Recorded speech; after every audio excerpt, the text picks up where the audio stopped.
Au bout de 2 semaines, 3 semaines, vous vous rendez compte que vous êtes venu là juste pour 1 mois. Cela veut dire que vous allez affronter la réalité. Et dans les soins palliatifs, j'ai connu aussi de familles. On les assistait. C'était tout le temps de pleurs, de gauche à droite. Et on s'est dit, bientôt ça sera notre tour aussi. Quand je leur ai demandé, ils me disent, on ne sait pas. Bien sûr qu'ils le savent. Mais on vous dit, on ne sait pas. J'avais remarqué quand même que certaines particularités d'absence. Donc, de temps en temps, il regardait la télévision et à un certain moment, j'ai vu ses yeux qui étaient ailleurs. Il ne regardait pas la télévision. J'ai éteint la télévision et ces regards qu'elle avait donc, allaient au-delà même des murs de la clinique. Moi, je me disais, il va sentir qu'il s'endort, donc il va sentir qu'il va plus jamais se réveiller, qu'il va plus... Bon, c'est quand même un peu difficile pour nous de se dire, ben voilà, il va fermer les yeux et il les rouvrira pas, il nous parlera plus. Il est à moitié décédé déjà, il est à moitié mort, quoi. Enfin, moi, c'est ce que j'ai ressenti.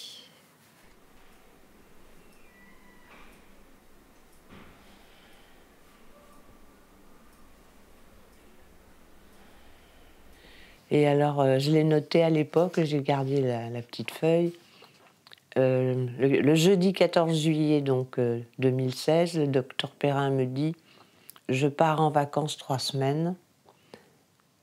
Elle me serre la main, elle me dit « Je vous dis au revoir, maintenant, car je pense que nous ne nous reverrons pas ».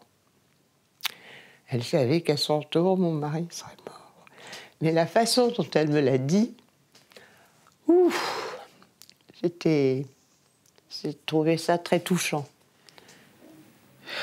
Et une chose que j'avais demandé aussi au médecin, je dis, je sais que vous mentez pas, vous dites la vérité, des fois aux patients, parce que elle n'était pas bête.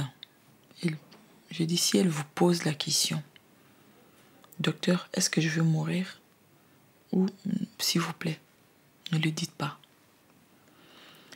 Et une fois, Mamadou m'a dit, Patricia, vous vous rendez compte que c'est mon boulot. Je sais que c'est pas facile. Mais si elle me pose la question, je lui dirai la vérité. J'ai dit, s'il vous plaît, ne dites pas. Avec cette particularité de son cas à lui, où lui n'a pas voulu ou n'a pas souhaité ni en parler, ni savoir ou pas, enfin en tout cas ne pas dire qu'il savait ou qu'il ne savait pas, alors que peut-être que dans d'autres cas, il y a des gens qui savent qui savent qu'ils vont mourir, qui en tout cas qui en parlent, que c'est un fait et tout ça. Là, c'était dans une zone. Quand je suis arrivée, docteur Richard m'a dit, oh, il n'était pas très bien encore ce matin et tout. Et je lui ai demandé si je pouvais dormir près de lui le jeudi soir. Elle me dit, aucun problème et tout. Et elle me dit, votre mari vous attend avec impatience parce qu'il veut mettre au point ses obsèques. Elle nous avait dit, je ne redemanderai l'euthanasie que si je suis complètement paralysée, parce que la paralysie était progressive. Donc comme cette paralysie était progressive, elle avait dit, le jour où je ne tiendrai plus mes enfants dans mes bras, là je te demanderai de faire le nécessaire. Elle m'avait demandé à moi. Donc pour une maman, vous voyez comment c'était difficile. Donc j'y arrivais pas. Et puis à un moment, les bras ont commencé à se paralyser. Et là, heureusement, un des médecins qui était devenu vraiment presque des amis m'a dit « Non, tu ne peux pas faire ça.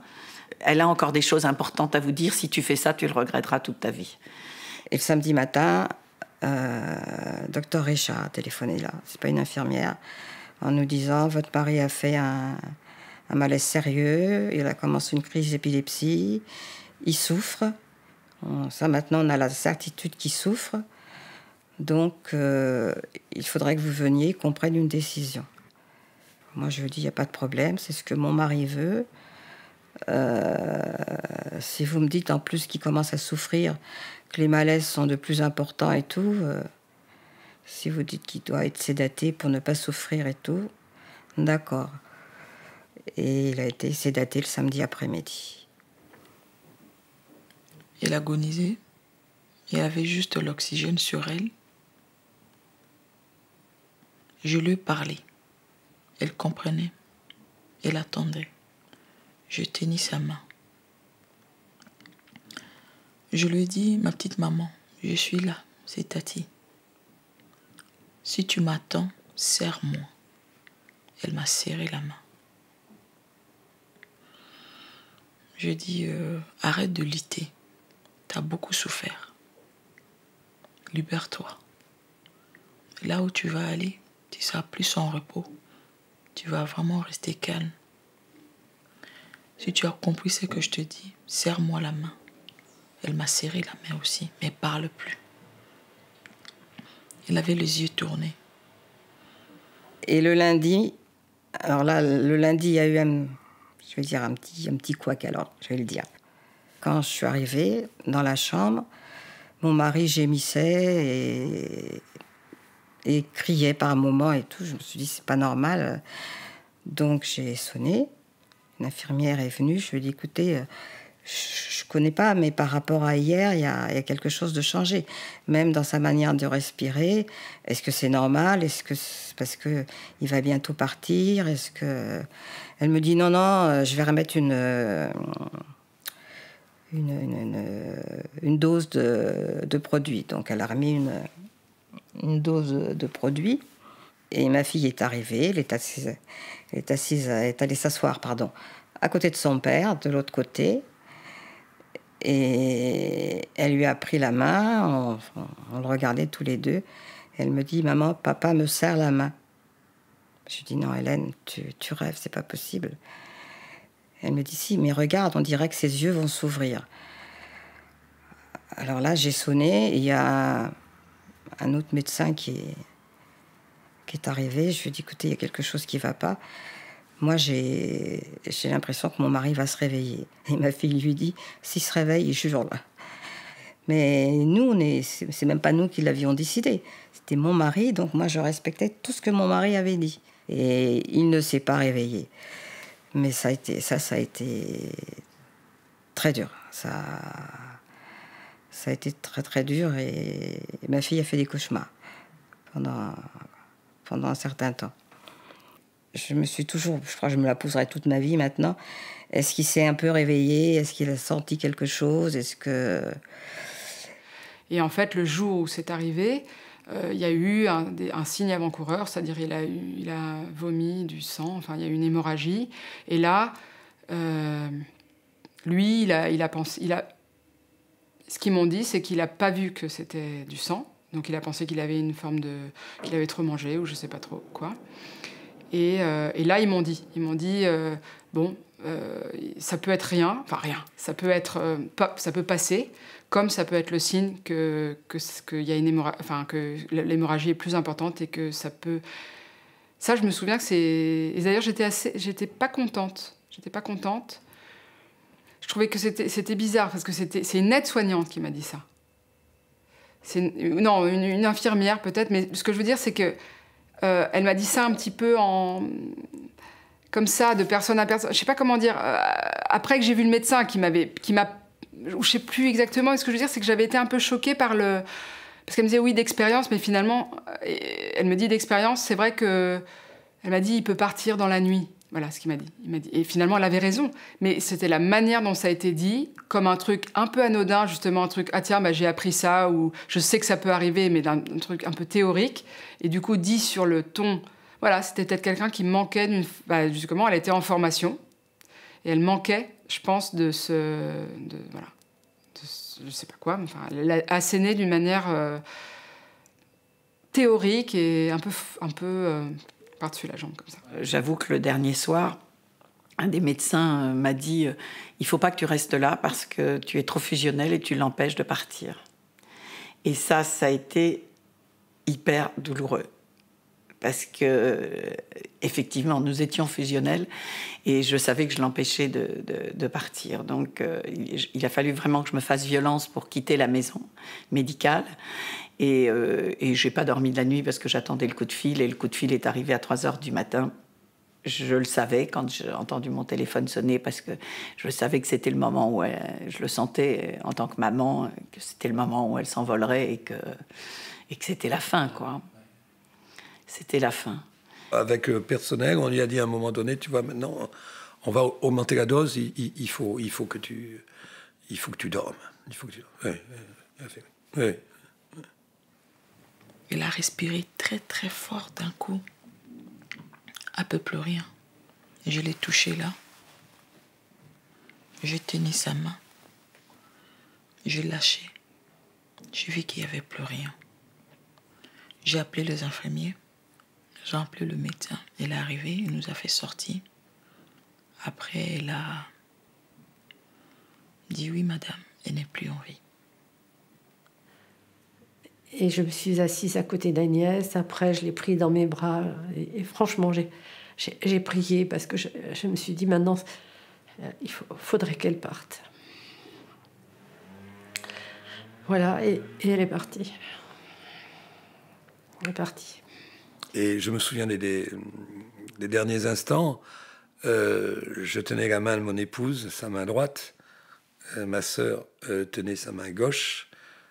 Je tenais avec ma main gauche la main de la doctoresse de permanence cette nuit-là.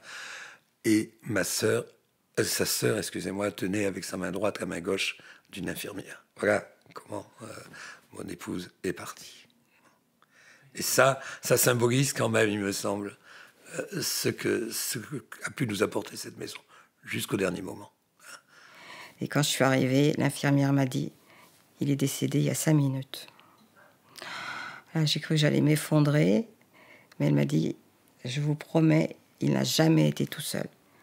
Depuis qu'on vous a téléphoné, qu'on s'est rendu compte qu'il y avait toujours quelqu'un qui lui tenait la main, qui lui parlait, qui lui... » Bon, je me suis effondrée, évidemment, et tout. Qui m'a appelé? Là, je vous dis, j'ai un trou entre le soir du décès et le transfert au Père-Lachaise. C'est un peu flou, tout ça. Oui, c'est les moments où on est comme un zombie. Hein. Voilà. Mon épouse est morte, il était minuit 40, le 15 février, pleine nuit. Après ça, j'ai téléphoné à des amis. Et parce que j'avais à chercher les vêtements. Je n'avais pas les vêtements de... Personne ne m'avait dit qu'il fallait que j'apporte des vêtements. Voilà. Ils m'ont demandé tout de suite si j'avais des habits pour elle. J'ai trouvé ça... Comment est-ce que tout doit se passer? Donc ça passe nuit au jour. C'est comment? On m'a dit oui, c'est comme ça. Ils l'ont lavé. Je l'ai maquillée. Les infirmières, ils sont rentrées dans la chambre, ils nous ont fait rentrer, effectivement. On a lavé ma femme, j'ai lavé ma femme. Ma fille, elle a vêtu, elle a mis la robe de mariage, parce que ma femme, elle voulait la robe de mariage pour mourir. Le Skype était là aussi. Mais son père était juste allongé à côté. J'ai appelé son père. Il est resté calme. Il m'a dit, montre-moi-le. J'ai tourné le Skype, je l'ai montré. Il a commencé à pleurer. C'était un mercredi 7 juin. Et le 8 juin, jeudi, on l'a donné le visa. Et donc, après, j'ai eu vraiment... il y a des moments extrêmement pénibles après, hein, parce qu'il faut... je vous dis, elle avait réoccupé...